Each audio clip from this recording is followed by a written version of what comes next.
I think if I had to say where I had the most fun in a band, it would be with Eric, yes.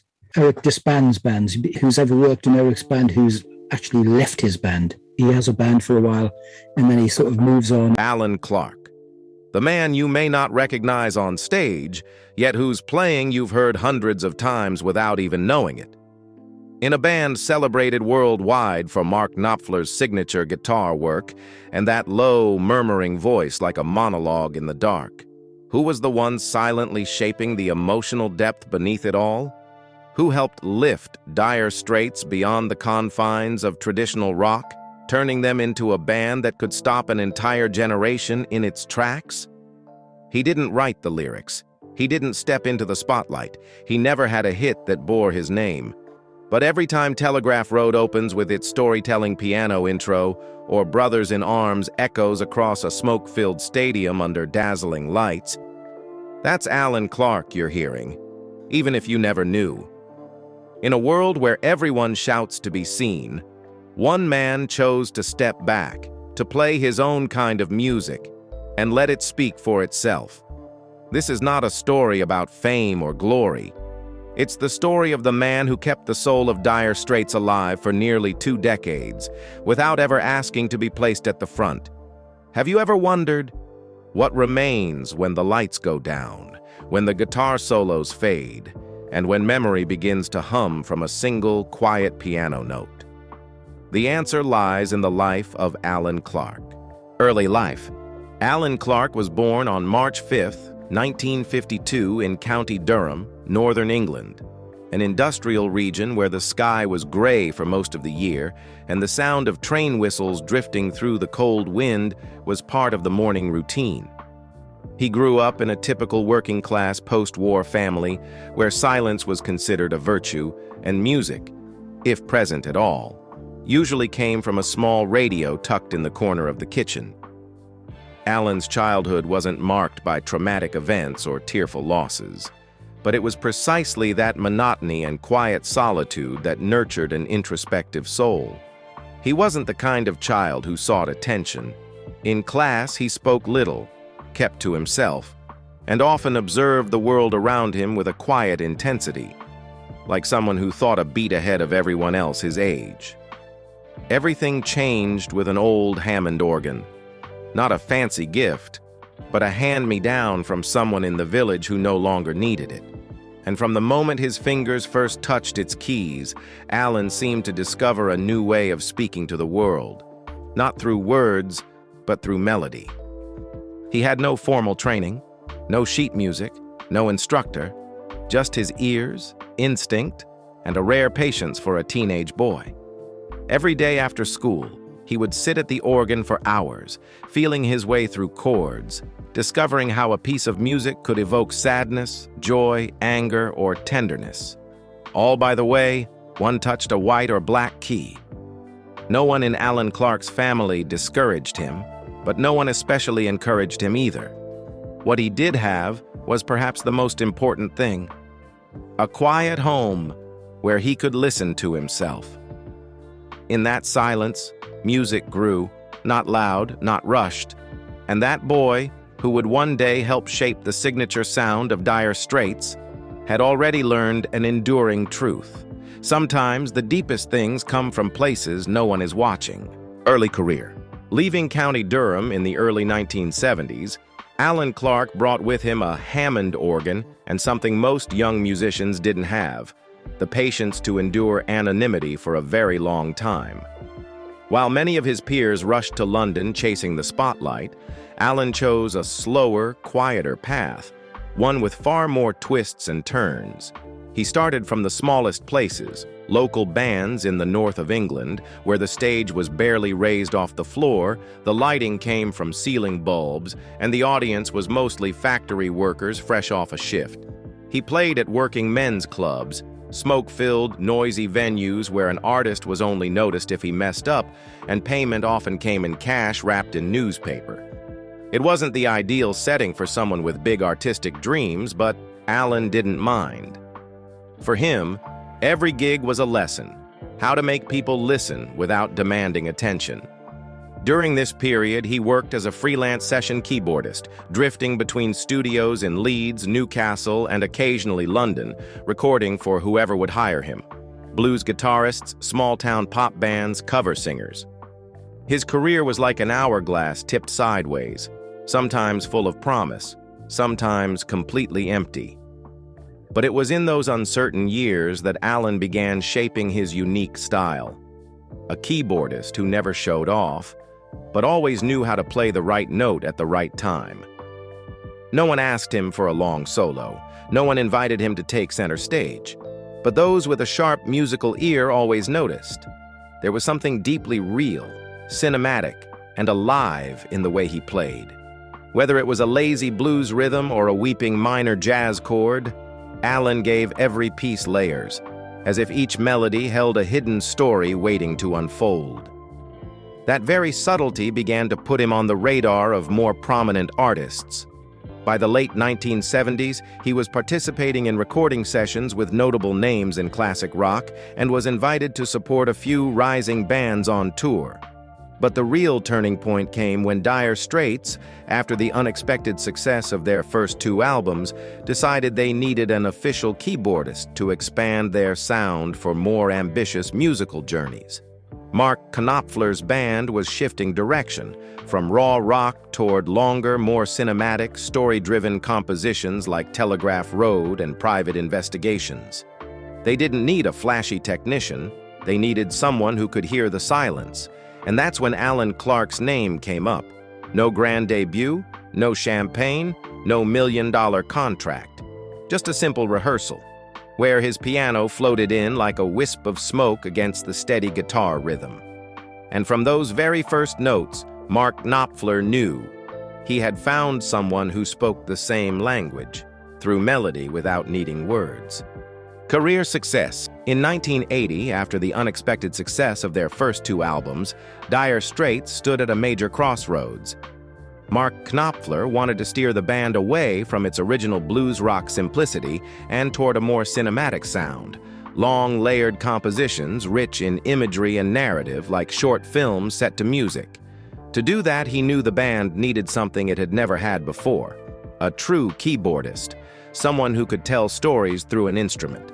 At the time, Alan Clark was already a familiar face in the Northern England studio circuit, a player producers often described as a man of few words but who understood the entire arrangement after a single listen. He was invited to audition without much fanfare, but the moment his fingers touched the keys, Knopfler realized this wasn't just someone who played music.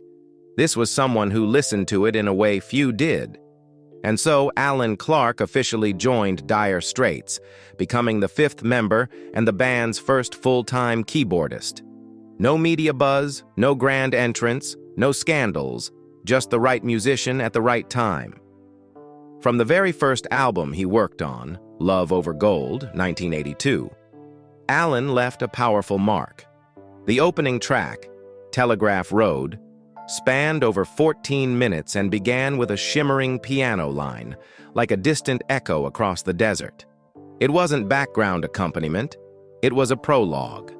Alan's playing set the entire emotional landscape of the song, creating an epic atmosphere Dire Straits had never captured before. From that point on, Alan became indispensable to the band's evolving sound.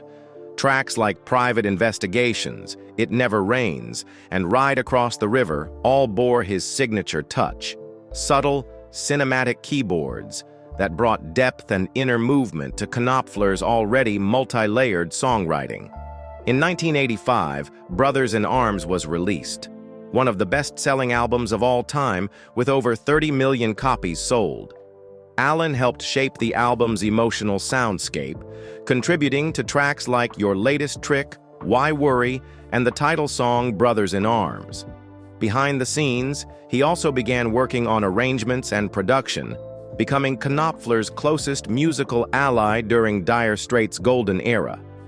When the band returned in 1991 with On Every Street after a 6-year hiatus, Alan Clark was entrusted as co-producer alongside Knopfler. This was no longer just a musician's role. It was that of a sound architect. Though the album didn't match the commercial triumph of Brothers in Arms, it was creatively a technical high point for the band, with intricate arrangements, cinematic textures, and haunting atmospheres.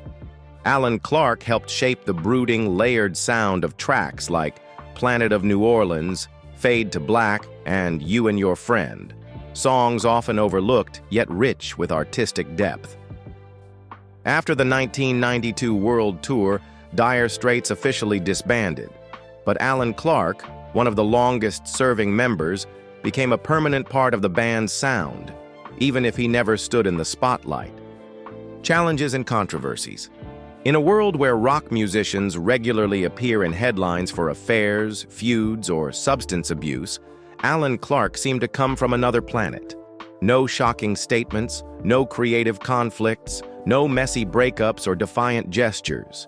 Even when Dire Straits disbanded after the On Every Street tour, he said nothing. He simply disappeared, as if his presence had never needed to be validated by noise. To many, that silence was puzzling. As one of the band's longest-serving and most sonically influential members, Alan had every right to speak out, to demand recognition, or at least an explanation from Knopfler, who made the decision to end Dire Straits. But he didn't. Because to Alan Clark, music was never a stage for ego. There were no personal scandals, no exposed family drama, no drunken outbursts, no drugs, no backstage rumors ever attached to his name. In over 40 years of artistic work, Alan maintained something rare: total silence in the face of spectacle, not out of avoidance, but because he never felt the need to explain anything. And perhaps that silence was the greatest act of defiance he ever chose, rejecting the spotlight, rejecting confrontation, rejecting internal politics in order to protect the one thing that mattered most: music. Sometimes, doing nothing at all is what makes a person unforgettable. After Dire Straits ended, Alan didn't rush into a solo project, didn't publish a memoir, didn't sell himself to the media. He disappeared for years, not because he was finished, but because he had nothing to prove. The world may have forgotten his name on the celebrity lists, but those who played with him, heard him perform, or watched him step into a studio and bring a track to life, they know Alan Clark didn't need statements to have a stance. He chose silence and turned it into strength. Personal life. While many of his peers have found themselves in the headlines over family drama, love affairs, divorces, or children, Alan Clark remains an absolute enigma when it comes to his private life. No one really knows where he lives, who he married, or how many children he has. And that seems to be entirely by design. Even in the rare interviews he's given when asked about life outside of music, Alan usually smiles, gently sidesteps the question, and shifts the conversation to vintage instruments or analog recording techniques. He never outright refuses to share. He simply never seems to find it necessary. In a world where everything is digitized, stored, and consumed, his refusal to be present has become its own quiet rebellion, subtle but powerful. There's no one standing beside Alan Clark on red carpets, no vacation photos of him in the Caribbean or snapshots of movie nights with loved ones. And yet, that doesn't make him a solitary man. According to those who've worked closely with him, from sound engineers to fellow musicians, Alan is warm, honest, deeply thoughtful, and above all, a listener so attentive it takes people by surprise. Perhaps because he always stood behind others, always placed music above ego, Alan Clark has never seen a reason to stand out in his personal life either. He chose to live in the English countryside, where no one cares about fame. A quiet place, close to nature, where he can spend hours with his grand piano, searching for a single chord that feels right. Many artists, once the stage lights fade, try to live faster, fuller lives, as if making up for what was sacrificed in the name of art. But Alan Clark? He never felt he sacrificed anything. Music to him didn't take life away. It was life. And for that reason, he never needed to take a break from it. Just as he never needed to explain, confess, or justify, he simply lived and let the music do all the talking. Legacy and influence. Not everyone who plays music leaves a mark, and even fewer, standing in the background, manage to build a legacy. But Alan Clark did both, without ever needing his name to be the first mentioned. In the vast musical landscape of Dire Straits, where Mark Knopfler's guitar work often takes center stage, it was Alan Clark's keyboards that added emotional depth, opened sonic space, and transformed songs into complete journeys. Telegraph Road, Private Investigations, Your Latest Trick, Ride Across the River. Each one contains an intro or a climax woven with subtle piano, organ, or synthesizer layers. Clark didn't merely accompany, he guided the listener's mood, shaping the emotional architecture of each song. His name was never splashed across album covers as a hero, but true Dire Straits fans know, without Alan Clark, the band could never have reached the cinematic scope and quiet depth that became their signature. After Dire Straits disbanded, Clark quietly continued building his legacy in his own way, not through statements, but through action. He joined fellow former members like John Illsley and Phil Palmer to form Dire Straits' Legacy, a project dedicated to honoring and recreating the band's golden era. It wasn't about chasing fame or profit, just pure music. In those shows, Clark sat behind his keyboard just as he did 40 years earlier, calm, precise, and letting melody speak for him. Beyond the band, he collaborated with giants like Bob Dylan, Tina Turner, Eric Clapton, Roger Waters, and Steve Winwood. Not merely as a hired hand, Alan was the one producers turned to when a track needed to expand its emotional dimension. In 2018, when Dire Straits was inducted into the Rock and Roll Hall of Fame, Alan Clark was one of the members recognized.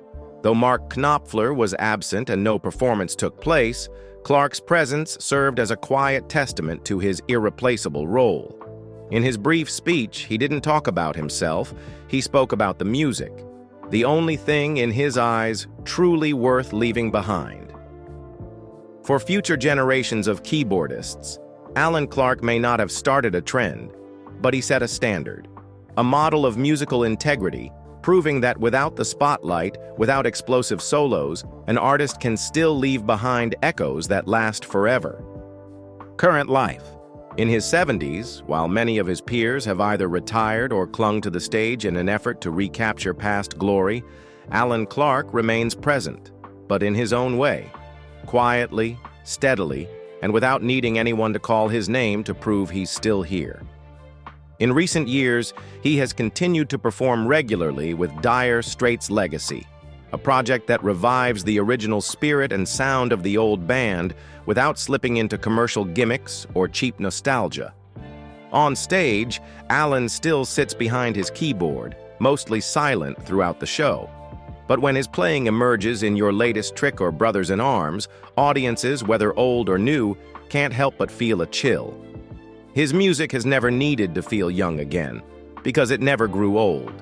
In 2021, Alan Clark released his first solo album, Backstory, a piano-only project filled with deeply personal compositions. There was no commercial ambition behind it. The album was a spiritual journey, wordless melodies that evoke imagery, emotion, and a kind of silence the modern world seems to have forgotten.